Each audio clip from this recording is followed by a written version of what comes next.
என்னது இடியாப்பம் பண்ணுறது இவ்வளோ ஈஸியா? அப்படிங்கிற மாரி தாங்க இருந்துச்சு எனக்கு.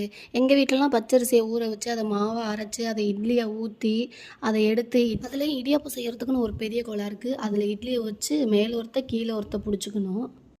அத 2 பேரும் புடிச்சுக்கிட்ட அப்புறம், கார் ஓட்டுறப்போ நம்ம எப்படி ஸ்டேரிங்க வளைப்போம், அந்த மாரி வளைச்சா தான் அந்த இடியாப்பம் அழகா அப்படியே பொல பொலன்னு கீழ வரும். ஆனா, இப்பலாம் இன்ஸ்டன்ட்டாவே மாவு இருக்கு. அது ஒரு சின்ன முறுக்கு சுடுறதுல சுட்டா, அது அவ்ளோ அழகா வருது. எனக்கு கல்யாணத்துக்கு முன்னாடி இடியாப்ப மாவுலாம் இருக்குன்னே எனக்கு ஒண்ணு தெரியவே தெரியாதுங்க சுத்தமா.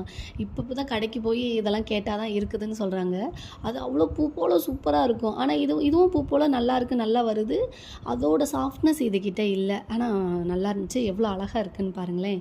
இடியாப்பம் செய்கிறது இப்போலாம் ரொம்ப ஈஸியாக இருக்குது. நானே இப்போலாம் ரொம்ப ஈஸியாக டக் டக்குன்னு செஞ்சிடுறேன். எனக்கு வந்து இடியாப்பத்துக்கு ஊத்தி சாப்பிட வெள்ள பாகு தான் பிடிக்கும். நெறைய பேர் கடலை கறி வச்சுலாம் சாப்பிடுவாங்க. உங்களுக்கு என்ன ஊத்தி சாப்பிட்டா பிடிக்கும்னு மறக்காம சொல்லுங்க.